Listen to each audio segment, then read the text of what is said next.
शोर मानव शरीर के लिए बहुत घातक है।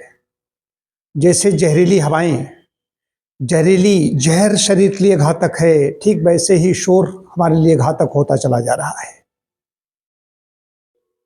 जन्म से लेकर के जब तक व्यक्ति जीवित रहता है तब तक तमाम प्रकार के समाज में ऐसे कार्यक्रम होते हैं।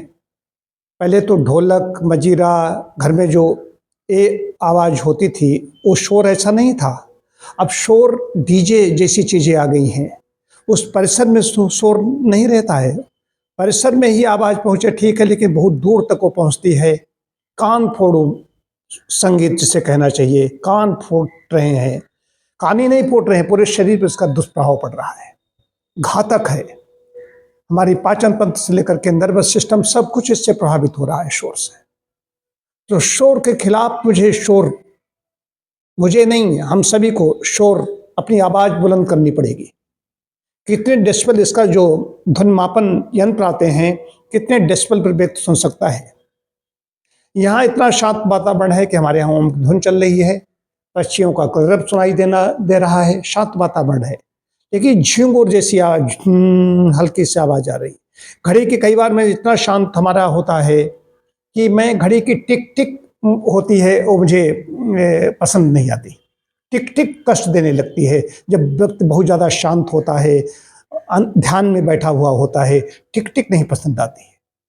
शोर इतना ज़्यादा बढ़ता चला जा रहा है, चाहे गाड़ी की मोटर का हॉर्न ले लीजिए, चाहे मोटरसाइकिल लोग चलाते हैं, ऐसे ऐसे पता नहीं उसमें क्या क्या लगा लेते हैं, उससे उसकी धुन ज़्यादा बढ़ जाती है।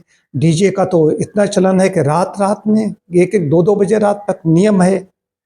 नियमों का जो पालन कोई कर ही नहीं रहा है, वो स्वयं परेशान है। वो तो नशे में लोग हैं आजकल, नशे का ऐसा वातावरण है कि वो लोग, उन्हें पता ही नहीं चलता, लेकिन आस पड़ोस लोग परेशान हो रहे हैं। कल्पना कीजिए, छोटे छोटे बच्चों का जो काकलिया पर्दा है उसका प्रभावित हो जाता है, बहरापन हो जाता है। इसलिए छोटे बच्चे होते हैं, नवजात होता है, उसको हवाई यात्रा मना कर दी जाती है कि वो छोटे बच्चे को, नवजात को, कि हवाई यात्रा नहीं करा सकते, अपने साथ में नहीं ले जा सकते। तो शोर के खिलाफ हमें आवाज़ उठानी होगी। हम सब लोगों को स्वयं सोचना होगा कि हम शोर कहाँ कैसा क्या है। कारखानों का, मशीनों का,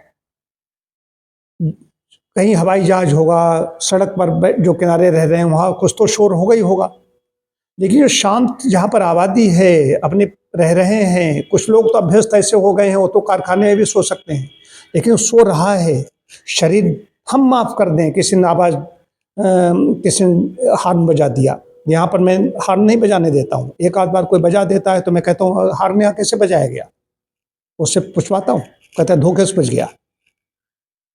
इसका प्रभाव शरीर पड़ेगा। हम किसी को क्षमा कर दें, हम किसी को माफ़ कर दें, लेकिन ये शोर हमें नहीं माफ़ करेगा, हमारे शरीर को माफ़ नहीं करेगा। शरीर पर इसकी प्रतिक्रिया होती ही है, चिड़चिड़ापन हो रही है, हार्ट के पेशेंट लोग हो रहे हैं, कोलेस्ट्रॉल। अब को कोलेस्ट्रॉल का इससे क्या संबंध है? प्रसन्नात्मेन्द्रिय मनः स्वस्थेति विधीयते। जो आत्मा इंद्रिय मन से प्रसन्न है वही स्वस्थ कहा जाएगा।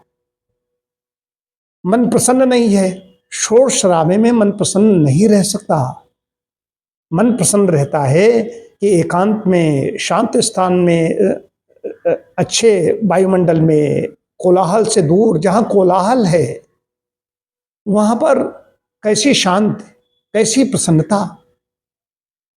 तो मैं तो कई बार सोचता हूँ कि मैं कहाँ चला जाऊँ, किसी कंदरा में चला जाऊँ, गुफा में चला जाऊँ। मुझे तो बिल्कुल काँव काँव, गाय के रंभाने की आवाज़, ऐसी चीज़ें हमें तो अच्छी लगती हैं।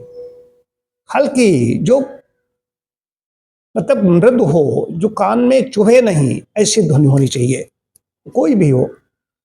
तो गीत संगीत सब अच्छा लगता है, लेकिन जब वो ज़्यादा डेसिबल पर हो जाता है तो बहुत ज़्यादा नुकसानदेह होता है। ये मुझे आपसे कहना था। अपने अपने स्तर पर हम कैसे शोर को कम कर सकते हैं, हमें भी देखना होगा।